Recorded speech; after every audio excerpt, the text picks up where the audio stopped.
Assalamualaikum warahmatullahi wabarakatuh. Kami dari kelompok 5 yang beranggotakan Nona Dora Dorina Patinama dengan saya sendiri Sarah Aira Pranada Yudiana dan rekan saya Siti Nurhalifa. Di presentasi kali ini kita akan memaparkan atau menjelaskan aplikasi teori permintaan dan penawaran. Di slide pertama, saya akan memaparkan masalah jangka panjang sektor pertanian. Di dalam perekonomian yang belum berkembang, sektor pertanian penting sekali. Artinya, perkembangan ekonomi sedikit demi sedikit akan mengurangi sektor pertanian yang besar. Selanjutnya, kemunduran peranan sektor pertanian disebabkan oleh yang pertama, pertambahan permintaan barang pertanian yang sangat lambat, dan yang kedua, kemajuan teknologi di sektor pertanian yang memungkinkan produktivitas yang tinggi. Di slide yang kedua, saya akan memaparkan tentang pertambahan permintaan barang pertanian yang lambat. Kenaikan pendapatan akan menaikkan konsumsi berbagai macam barang, termasuk barang industri dan barang pertanian. Tetapi, kenaikan ini tidak berbanding lurus dengan pertambahan konsumsi barang industri, biasanya lebih cepat dibandingkan pertambahan pendapatan atau elastisitas pendapatan tinggi. Sedangkan permintaan terhadap barang pertanian jauh lebih kecil atau elastisitas pendapatan rendah. Pada tingkat pendapatan yang tinggi, hanya sebagian kecil dari pendapatan rumah tangga digunakan untuk membeli barang pertanian. Dalam rangka panjang, perbedaan harga barang industri dan barang pertanian cenderung menjadi semakin melebar. Selanjutnya, kemajuan teknologi yang pesat. Terjadinya kenaikan produksi sebagai akibat dari kemajuan teknologi, atau terutama sekali produktivitas orang. Implikasinya pada seorang pertanian pada negara maju yang pertama, mendorong perpindahan tenaga kerja dari sektor pertanian ke sektor industri. Dan yang kedua, kemajuan teknologi menimbulkan masalah kelebihan produksi. Nah, pertanian jadi jumlah yang dapat diproduksi oleh para petani adalah melebihi daripada yang diperlukan oleh masyarakat. Selanjutnya, masalah jangka pendek sektor pertanian. Dalam jangka pendek, harga hasil pertanian cenderung mengalami naik turun yang relatif lebih besar. Harga biasanya mencapai tingkat di suatu masa dan sebaliknya, sangat rendah pada masa berikut. Nah, di sini ada faktor yang menimbulkan ketidakstabilan. Yang pertama, ada naik turunnya permintaan, dan yang kedua, naik turunnya penawaran. Selanjutnya, ketidakstabilan yang bersumber dari perubahan penawaran. Produksi pertanian dipengaruhi oleh faktor alamiah musim yang menyebabkan tingkat produksi pertanian mengalami perubahan yang relatif besar bila dibandingkan dengan barang industri. Dalam jangka pendek maupun jangka panjang, permintaan terhadap barang pertanian bersifat tidak elastis.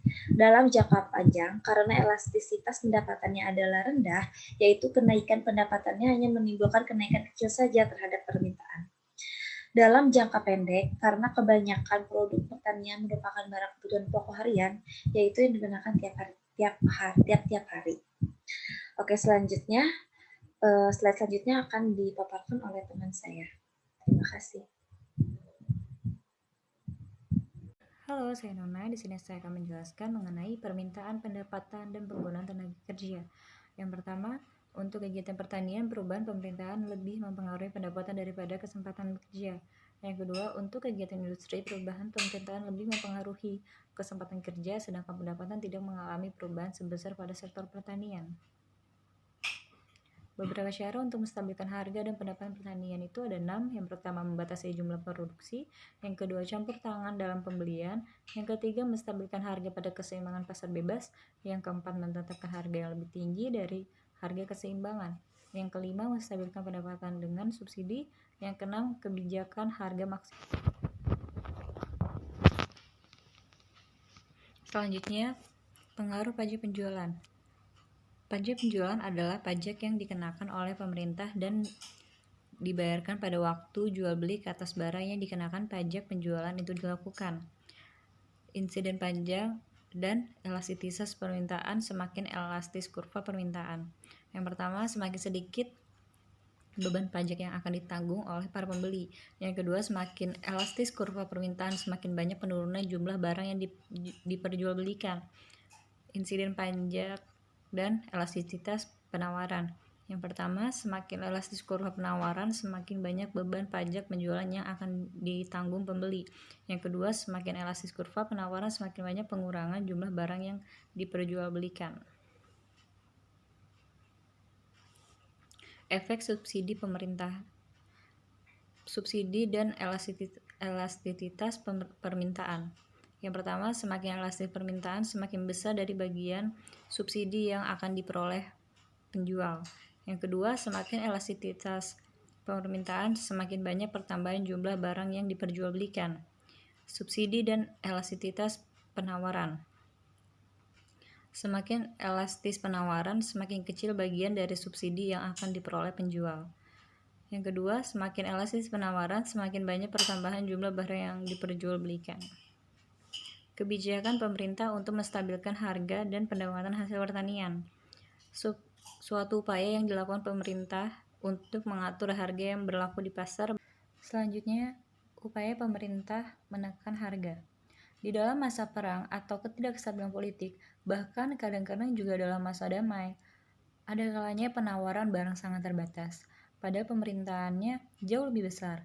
Jika keadaannya ini dibiarkan, mekanisme pasar akan mendorong harga equilibrium mencapai tingkat yang jauh lebih tinggi dari harga yang wajar. Keadaan ini menimbulkan implikasi yang buruk pada kegiatan ekonomi, misalnya mendorong terjadinya inflasi dan mempengaruhi kesejahteraan masyarakat. Untuk ini, pemerintah dapat menjalankan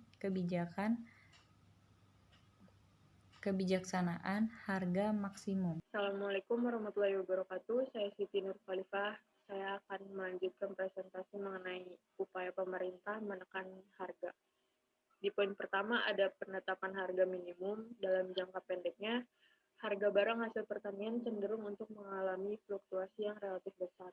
Fluktuasi sendiri adalah satu fenomena yang terjadi yang bisa menyebabkan goncangan pada perekonomian maupun bisnis.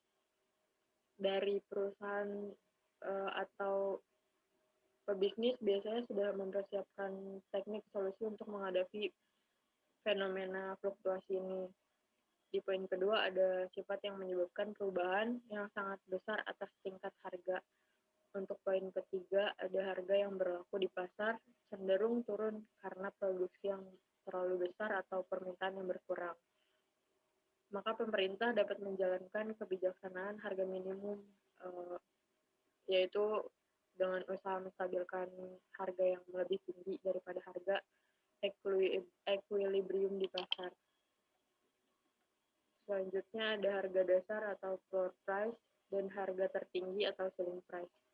Di poin pertama ada suatu kebijakan pemerintah dalam perekonomian untuk mempengaruhi bekerjasamanya mekanisme pasar. Tujuannya itu untuk mengendalikan keseimbangan atau equilibrium pasar. Poin kedua ada harga dasar. Harga dasar sendiri adalah harga eceran terendah yang ditetapkan oleh pemerintah terhadap suatu barang yang disebabkan melimpahnya penawaran barang di pasar. Untuk poin ketiga ada harga tertinggi. Harga tertinggi itu harga maksimum yang ditetapkan yang berkenaan dengan menurunnya penawaran barang di pasar.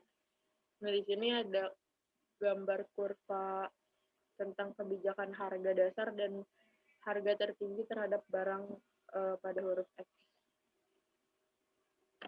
Selanjutnya ada kebijakan harga tertinggi dan terendah. Di poin pertama ada kebijakan harga tertinggi atau ceiling price. Di sini harga tertinggi itu lebih efektif dalam melindungi konsumen dari gejolak kenaikan harga tak terhingga atau kebijakan harga melalui operasi pasar. Di poin keduanya ada kebijakan harga terendah atau floor price. Ini lebih efektif melindungi produsen dari penurunan harga barang sampai tak terhingga. Di bawah sini ada kurva dari masing-masing kebijakan harganya.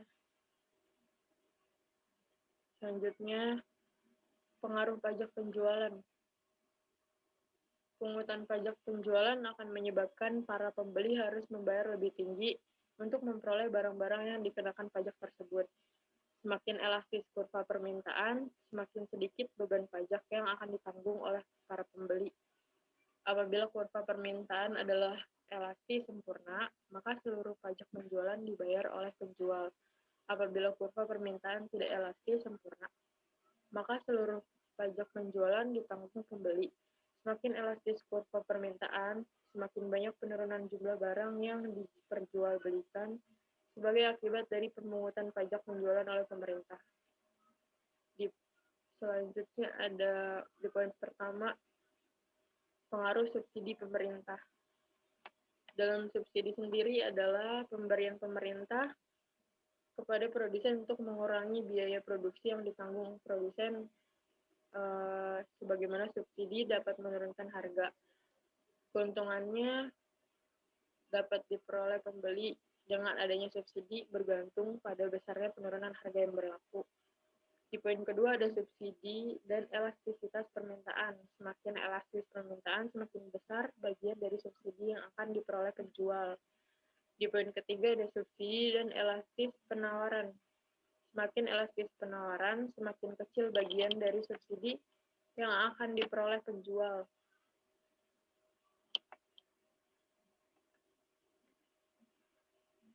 Sekian dari kelompok kami. Jika ada kesalahan kata atau ada yang kekurangan mohon dimaafkan. Wassalamualaikum warahmatullahi wabarakatuh.